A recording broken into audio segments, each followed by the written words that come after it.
AP news కి స్వాగతం. చిత్తూరు నగరంలోని కామాక్షి అంబికా సమేత అగస్తీశ్వర ఆలయంలో సోమవారం ఉదయం 7 గంటలకు కాలభైరవ అష్టయజ్ఞం హోమానికి అంకురార్పణ కార్యక్రమం నిర్వహించారు.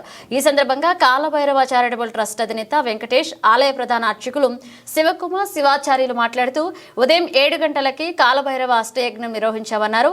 ఇందులో భాగంగా ఆదివారం రాత్రి అంకురార్పణ కార్యక్రమాన్ని చేపట్టామన్నారు. ఉదయం 7 గంటల నుంచి గోపూజ, అసు పూజ, సునక పూజ, ప్రధాన కాలభైరవ ప్రత్యేక పూజలు నిర్వహించామన్నారు.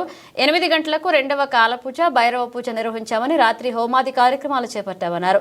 ఈ కార్యక్రమంలో విశేష సంఖ్యలో భక్తులు పాల్గొన్నారు.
தென்னாடுடைய சிவனே போற்றி, எந்நாட்டவர்க்கும் இறைவா போற்றி, ஏகம்பத்துடை வானாய் போற்றி, வாகம் பெண்ணுருவானாய் போற்றி, கைலை மலையானே போற்றி, காவாய் கனகத்திரளே போற்றி, கண்ணார் அமுத கடலே போற்றி போற்றி. அரஹர நம பார்வதீபதையே.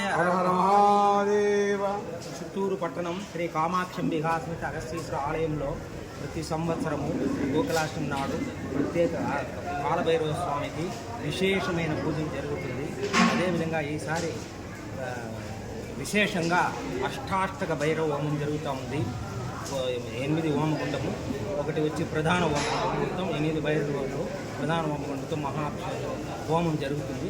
ఉదయం స్వామివారికి అభిషేకం జరిగినది, తర్వాత యాగం జరుగుతూ ఉంది. భక్తులందరూ పాల్గొని స్వామివారి కృపకు పాత్ర కావాలని కోరుతున్నాను. శంకర శ్రీ కాలభైరవ చారిటబుల్ ట్రస్ట్ వారు మొట్టమొదటిసారిగా 2023లో 2003లో మన అంటే కాలభైరవ పూజకి మొదలుపెట్టారు అగస్తీశ్వర స్వామి గుడిలో. ఇంతవరకు నిరంతరము 15 రోజులకు ఒకసారి కాలభైరవ స్వామి పూజ అనేది అష్టమి రోజు జరిగిస్తుంది. ఆ విధంగా నిన్నటితో 21 సంవత్సరాలు పూర్తయింది. ఈరోజు 22వ సంవత్సరము కాబట్టి అష్టాష్టక భైరవులు అనేది మొత్తం 64 మంది భైరవులు, అందులో 8 మంది ప్రధాన భైరవులుగా ఉంటారు. ఆ 8 మందికి 8 గుండాలతో యాగం అనేది మొదలైనది. మనకు ఇక్కడ శివాలయంలో కాలభైరవుడు స్వామి ఉన్నారు కాబట్టి ఆయనకి ప్రత్యేకించి పెద్ద గుండంతో అనేది హోమం జరుగుతాయి. ఈ కాలభైరవుడిని మొక్కడం వల్ల కాలచక్రము నిర్ణయించబడే కాలభైరవుడు, ఎందుకంటే కాశీలో కూడా కాలభైరవుడే చాలా ప్రధానమైనది. ఈ భూ ప్రపంచానికి మొత్తం కాలభైరవుడే ప్రధానం కాబట్టి ఇక్కడ ఈ శివాలయంలో కాలభైరవుడు క్షేత్రపాలకుడు ఆయనే కాబట్టి ఆయనకి అంత విశిష్టమైన పూజ. చిత్తూరులోనే మొట్టమొదటిసారిగా, చిత్తూరు జిల్లాలో కూడా మొట్టమొదటిసారిగా ఇక్కడ ఈ శివాలయంలోనే దగ్గరుండి చేయించి ఆయన జయప్రద చేస్తున్నాం. ఆయనకు కూడా శ్రీ కాలభైరవ చారిటబుల్ ట్రస్ట్ వారిగా కృతజ్ఞతలు తెలుపుతున్నాము. మరి ఎన్నో ఇంతవరకు ఆయన ఉన్నంత వరకు ఈ ఆలయాన్ని ఎంతో జాగ్రత్తగా చూసుకున్నారు. మరి ఆయనకి ఇంకోసారి కూడా కృతజ్ఞతలు తెలుపుతున్నాము. కాబట్టి ఈ కాలభైరవ పూజ అంత విశేషమైనది. ఇప్పుడు మహాయజ్ఞం అనేది జరుగుతూ ఉంది. సాయంత్రము 4 గంటలకి 64 రకాల స్వామికి అభిషేకం ద్రవ్యాలతో అభిషేకం జరుగుతాయి.